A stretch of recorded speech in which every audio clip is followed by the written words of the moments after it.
Salut mes étoiles.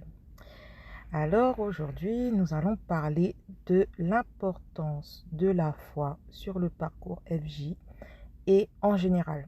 Parce que je sais qu'il y a beaucoup de personnes qui m'écoutent et qui ne sont pas forcément sur un parcours de flamme jumelle. Mais sachez que tout ce que je dis dans mes vidéos, ça peut servir aussi pour des personnes lambda qui sont sur un éveil spirituel. Voilà. Donc, il y a un grand maître qui a dit un jour, il sera fait selon tes croyances. Toute votre vie est basée, toute votre vie est construite par rapport à vos croyances, d'accord? Les croyances viennent de l'ego. Tout ce que l'ego a expérimenté, tout ce que l'ego a entendu dire, comment vous avez été élevé, etc. Tout ça fait partie de vos croyances. Alors moi, je dis que il faut se débarrasser de ces croyances. Il faut garder la foi. Il y a une différence entre les croyances et la foi. Les croyances viennent de l'ego et la foi vient de l'âme. D'accord? La foi, c'est avoir une confiance aveugle en le divin, en la source. Lorsque vous êtes sur un parcours de flamme jumelle, plus particulièrement, c'est très important d'avoir une grande foi. Je dirais que plus vous aurez une foi intense, plus le parcours sera facile à vivre. Moins il sera difficile, je pourrais dire ça comme ça parce qu'il est quand même difficile. Et vous allez voir les choses du bon côté, d'accord? La foi est très très importante. Ça va vous permettre de garder aussi une certaine humilité et d'être moins dans le jugement, d'être plus tolérant envers vous-même, envers votre jumeau et envers les autres.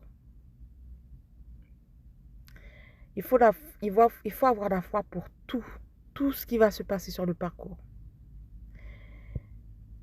Et je dirais que ceux et celles qui ont une foi plus grande auront une réunion plus rapide avec leurs jumeaux. Lorsque on rencontre son jumeau, souvent les chasers, je parle des chasers parce que je suis chaser, ex-chaser, j'ai été chaser, je sais ce que c'est.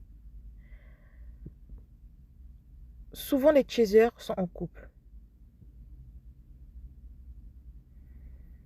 Le plus souvent, elles rencontrent quelqu'un de bien, avec qui ça se passe bien. Elles sont en couple. Il, elle. À ce moment-là, les chasers savent très bien qu'il faudra qu'elles se séparent de cette personne-là. Et je peux vous dire que là, il faut avoir la foi. Parce que moi, dans mon expérience, par rapport à mon parcours, j'étais en couple avec une personne qui m'aidait beaucoup dans mon quotidien, financièrement, etc. Et je savais qu'à l'intérieur de moi, il fallait que je me sépare de cette personne-là pour pouvoir être fidèle au lien, pour pouvoir être fidèle à mon jumeau. On ne peut pas s'engager à la fois avec quelqu'un, avec une âme sœur ou une âme jumelle, et à la fois avec sa flamme jumelle. Une fois qu'on a rencontré sa flamme jumelle, il faut s'engager dans le lien. On ne peut pas s'engager dans deux liens à la fois, en fait. Les chasers le savent très bien au fond d'elles. Je vais dire elles, hein, pour généraliser. Donc, je peux vous dire que pour se séparer de cette personne, il faut avoir une grande foi. Il y a ceux qui vont prendre des années pour le faire, tellement que c'est dur. Parce que lorsque vous vous séparez d'une personne, ça veut dire avoir plus d'autonomie. Cette personne m'aidait beaucoup. Je savais que si je me séparais de cette personne-là, mon jumeau n'allait pas le faire. Il n'allait pas faire tout ce que cette personne fait. D'accord? Parce qu'il n'est pas là pour me sauver, mon jumeau. Je dois être autonome. Le chaser doit être indépendant. C'est très important. Le chaser ne doit pas attendre sur qui que ce soit pour régler ses problèmes. Et il faut avoir une grande foi. Moi, j'ai pris des mois. J'ai pris des mois. De toutes les façons, tant que le chaser ne sera pas complètement éveillé au lien, le chaser ne se séparera pas de la personne avec qui elle est ou il est. Je pense qu'il faut vraiment être complètement éveillé au lien. Il y a beaucoup de chasers qui se plaignent parce que le jumeau n'est pas éveillé au lien, alors que ces chasers-là même se sont engagés avec d'autres âmes sœurs ou âmes jumelles. Mais à mon avis, ces chasers-là ne sont pas complètement non plus éveillés au lien. Lorsqu'on est vraiment éveillé, on sait qu'on ne peut pas s'engager dans deux liens à la fois. C'est pas possible. Le jumeau, il va le ressentir et de toutes les façons, ça va retarder la réunion. Parce qu'il ne voudra pas, il ne va pas faire le travail. D'accord? Enfin. Donc, l'importance, je pense que c'est très important d'avoir la foi sur ce type de parcours. Car, lorsqu'on rencontre notre jumeau, il ne s'engage pas. Le chaser a très envie qu'il s'engage. Et là, ça devient difficile. Ça devient difficile pour le chaser d'accepter tout ça. À ce moment-là, en général, au début du parcours, le chaser va être en perte matérielle. Le chaser aura beaucoup de problèmes au niveau matériel. Pourquoi? Parce qu'il faut que le chaser regarde ce qu'il y a en elle. D'accord? On ne peut pas servir le matériel et en même temps regarder ce qu'il y a en nous. Il a été dit par un grand maître qu'il est plus difficile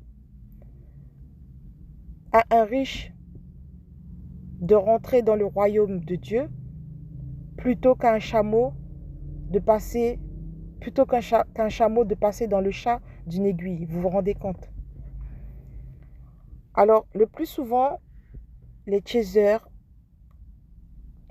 seront en grande perte matérielle, avec de grosses difficultés partout, un peu partout dans leur vie. Et aussi avec des périodes de solitude totale.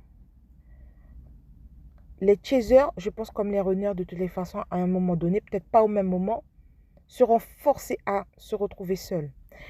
C'est-à-dire, même si vous voulez vous évader en sortant avec des amis, en soyant avec votre famille par exemple, etc., la source va faire de façon à ce que ces personnes-là soient trop occupées pour pouvoir être avec vous. Ou la source va faire de façon à ce qu'il y ait des conflits pour que vous vous retrouviez seul. La source va tout faire pour que vous vous retrouviez seul. Il y aura des périodes où, dans le parcours, ça sera indispensable. Et je peux vous dire que j'ai expérimenté, j'ai forcé. J'ai essayé de sortir avec n'importe qui pour pouvoir m'évader de ce parcours. Toutes ces personnes étaient occupées. Ou même si elles n'étaient pas, s'il y a un qui venait, je l'avais invité chez moi et qui venait sur le chemin, il me disait qu'il a eu un accident. Tout était fait pour que je me retrouve seule pendant une bonne période. On est obligé de passer par la solitude.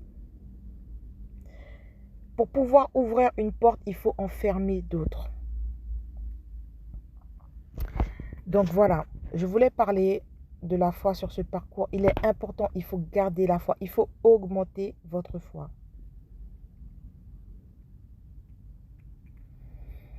Il a été dit, tu aimeras ton Dieu de tout ton cœur, de toute ton âme, de toute ton intelligence.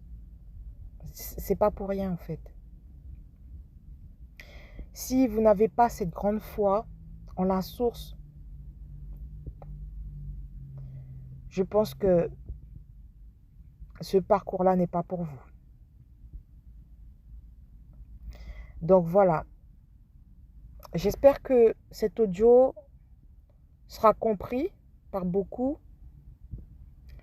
J'espère de tout mon cœur aider certains avec tous les audios que je fais. Il y en a qui disent que je parle beaucoup de mon expérience, mais je ne peux que parler de mon expérience. Mon expérience, je lui donne comme exemple. C'est un cadeau pour certains. Je ne peux pas parler des expériences des autres si je ne connais pas les expériences des autres, d'accord? Donc voilà, il faut que ça soit clair. Alors, j'aimerais rajouter aussi que avoir la foi, c'est savoir prier lorsque ça ne va pas. C'est savoir dire à la source, là, maintenant, la souffrance, elle est trop grande. Je te donne ma souffrance pour que tu m'aides à la libérer. C'est savoir remettre notre souffrance dans les bras de la source. Avoir la foi, c'est aussi avoir la foi en notre jumeau. Beaucoup de chasers, comme moi aussi, moi-même, je l'ai été, critiquent leurs jumeaux en disant que ce sont des menteurs, qu'ils sont infidèles, qu'ils sont ceci, cela. En réalité, le jumeau ne ment pas plus que le chaser. La seule différence entre le jumeau, le runner et le chaser, c'est que le runner n'est pas éveillé au lien. C'est la seule différence qu'il y a. Donc, je pense qu'il est important de garder la foi aussi en son jumeau. Le jumeau doit vivre le parcours aussi, tout comme vous. Il aura les mêmes souffrances, aussi intenses que vous.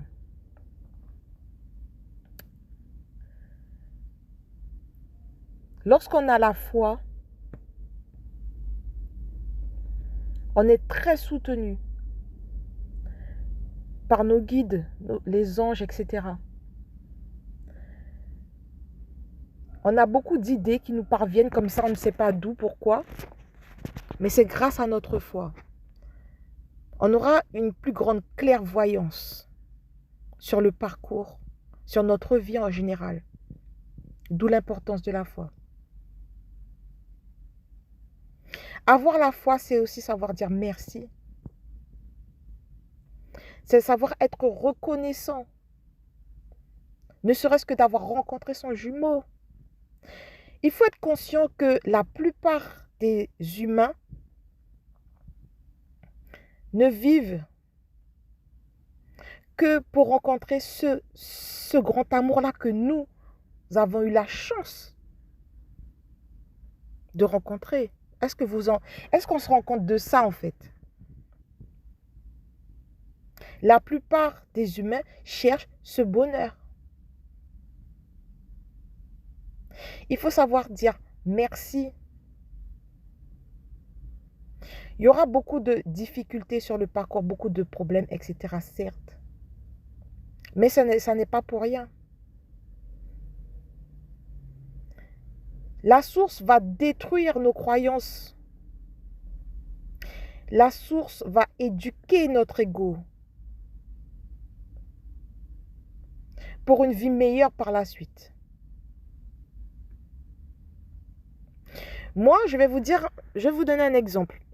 Lorsque j'ai rencontré ce qu'on appelle le faux jumeau, mon faux jumeau entre guillemets, donc celui qui m'a entraîné à être plus forte pour pouvoir rencontrer mon jumeau, voilà,